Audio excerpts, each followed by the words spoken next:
You know, in Indonesia, they have a big problem. In front of me here, I will put in the screen a website, and this is an article written by Indonesian. I have no idea who wrote this article. I have nothing to do with it, and I am just showing you what I saw. Abdul Somad, ustads Jaman now. I don't know what even that means. But what took my attention, that in this new Mandala newspaper or magazine, they are talking or having an article about Mr. Abdul Samad or Samad. I don't know how to say his name. Here it says that Mr. Abdul Samad, he make or he collect an average of $6,000 per sermon. $6,000.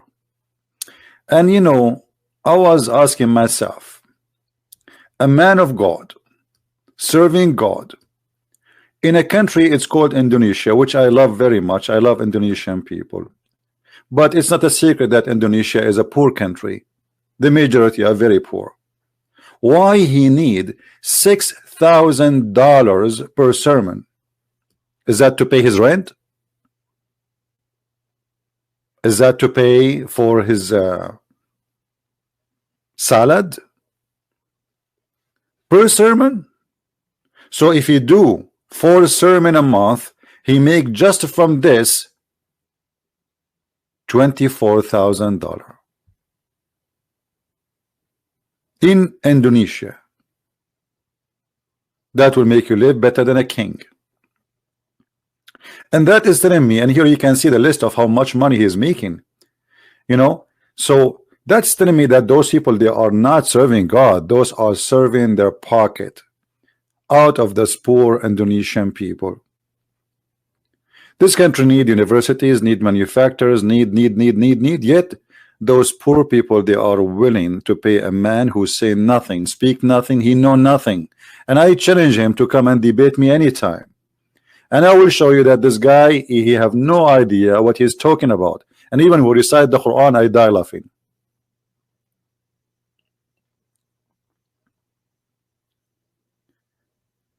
I saw some videos of him. As an example, this video here,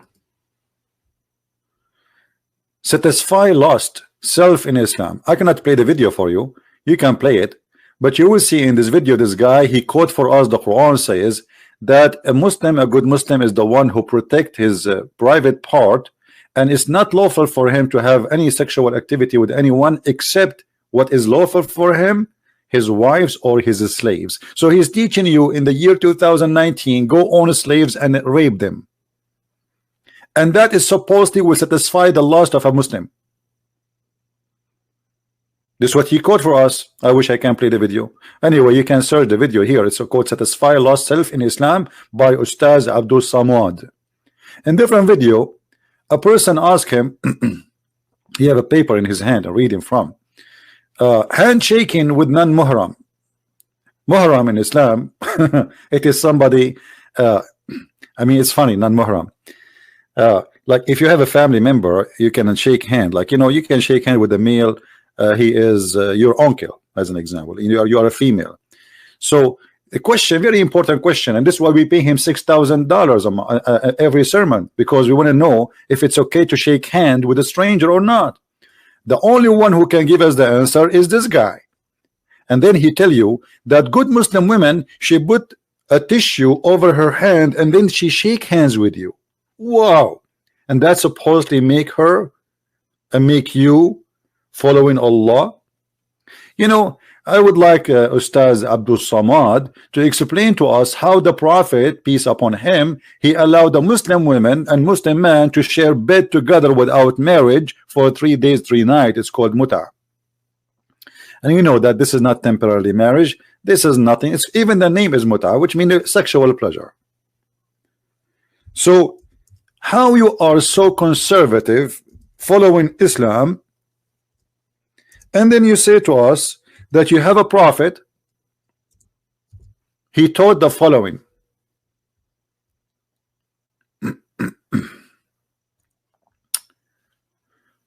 Uh, let us see the hadith, so people will not say we are making things up.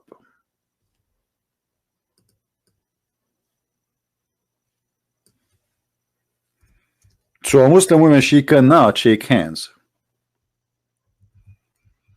If she want to do that, she have to put a tissue or a little fabric over her hand, and then she can shake hand with you. And by the way, since when that?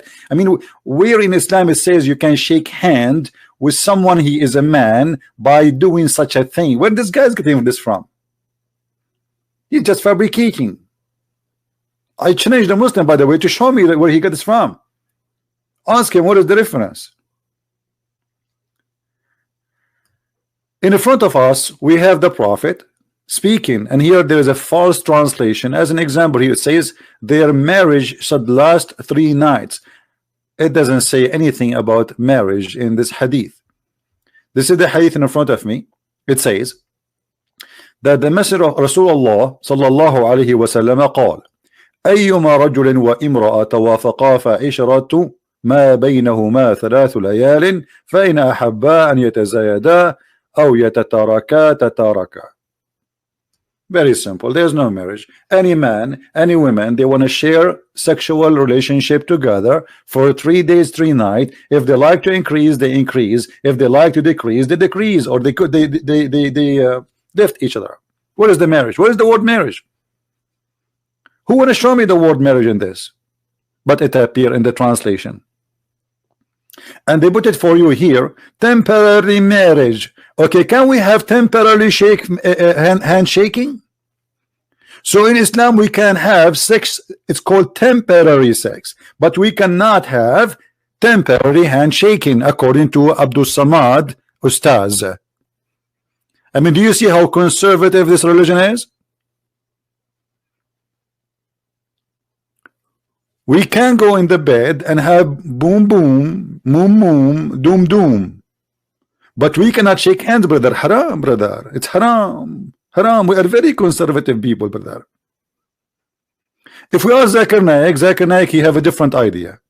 Zakir Naik, he will not agree with this guy. Let us call him. Tirinim, tirinim. Tirinim, tirinim. Tirinim, tirinim.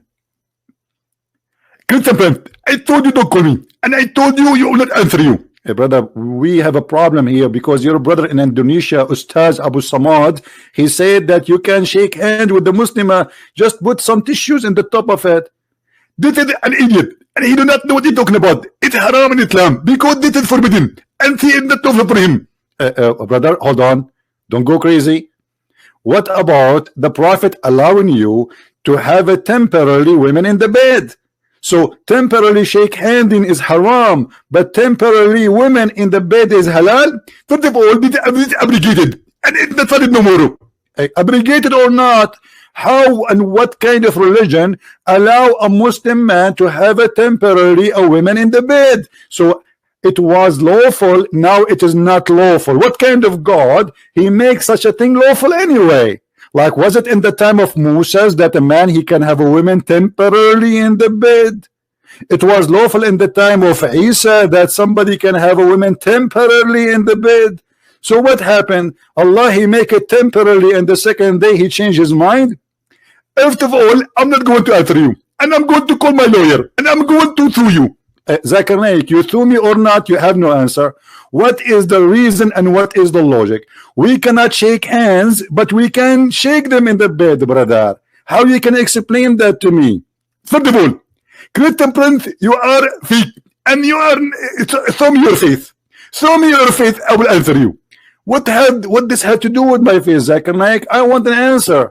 My face is not good looking. I look ugly. Don't you see no women want to marry me? I'm not like you. You know, you are sexy and you know it. But where is the answer? So you Muslims, you say we cannot shake hands with women, but we can have them in the bed and temporarily. What kind of religion this religion is? And you claim that you Muslims are very conservative.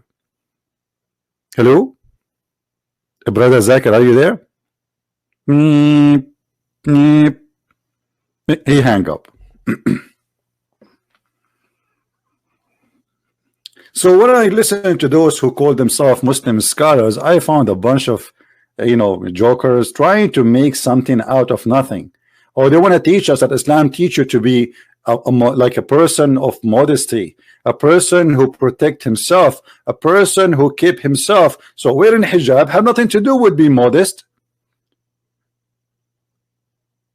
Absolutely not.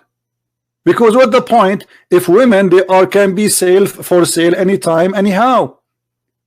Until now Muslims they can have 4 women in the same time in the bed. So I cannot have shake with 4 women, I can have them in the bed, and then I can divorce them after 5 minutes after I finish with them, and then I will replace them with other 4 women. There is no limit. No limit. It can be 4 millions, it can 50 million, as long as you can afford it. So they try to fool us to make Islam look and present Islam as if it is a religion who they teach decency and modesty and women is protected. But the fact the women in Islam is became nothing but a product to be used and abused for buying and selling. And and then the issue we always receive from Muslims, they try to present to us something does not exist in this if we can call it religion. As an example, when you say to me that this was halal, which means lawful, and then it was not lawful. Okay, where is the verse in the Quran that says this is not lawful? Because the one who said you can do that, you can have women temporarily in the bed, is in the Quran. Where is the verse in the Quran saying that this verse is abrogated? And why God he want to abrogate a verse he made just 2 weeks ago or 2 months ago? You see, we are not talking about a prophet abrogating a verse of other prophet who came 1,000 years before him. We are talking about the same man. He says something in the morning, he changed his mind afternoon. The prophet of Islam, he remind me of someone working in the laboratory, and he is examining things, and this thing does not work. He say, okay, don't do it. This can't be God.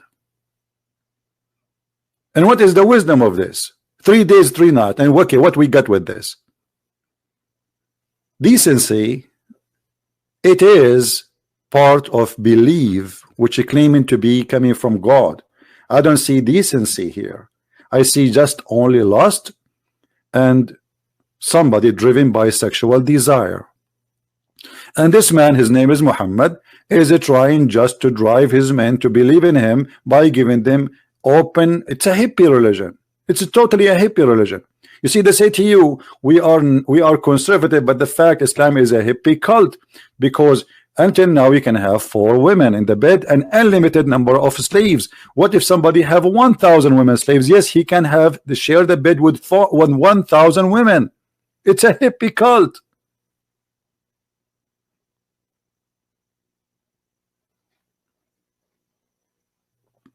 I see nothing good there. I see just a man, he trying to do business. He is the same as Abdul Somad. Abdul Somad, he makes $6,000 per sermon. He remind me of no one except Muhammad. If we ask ourselves a question, what and how much money Jesus he used to ask for before you can meet him? The answer is 0. He never asked for a penny. Same as his disciples. But if we go, we find that Muhammad in the Quran, he will not accept to see you unless you pay him. And not only that, Muhammad, he described Allah religion as a commerce, as it is a trade business, as you see chapter 61 verse number 10. It's a business. And Muhammad, he promised the rich ones who invest in Islam to be in heaven. As an example, Muhammad, he promised Uthman ibn Affan, because he gave him a lot of money, to be the first in heaven. Who are you, Muhammad, to promise people to go to heaven? Are you God? Who are you? One of the clear proofs that somebody is preaching a scam, that he promised you heaven if you give him money. Obvious. Muhammad, he do that, and he made it clear that you cannot even see him and come to his house unless you pay him.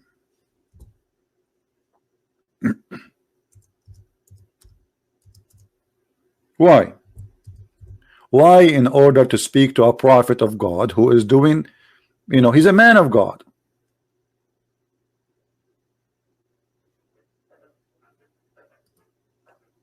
What is the purpose? Oh, who you believe? When you want to consult the messenger of Allah in private, spend something. Spend something. Have you ever heard of a religion like this before?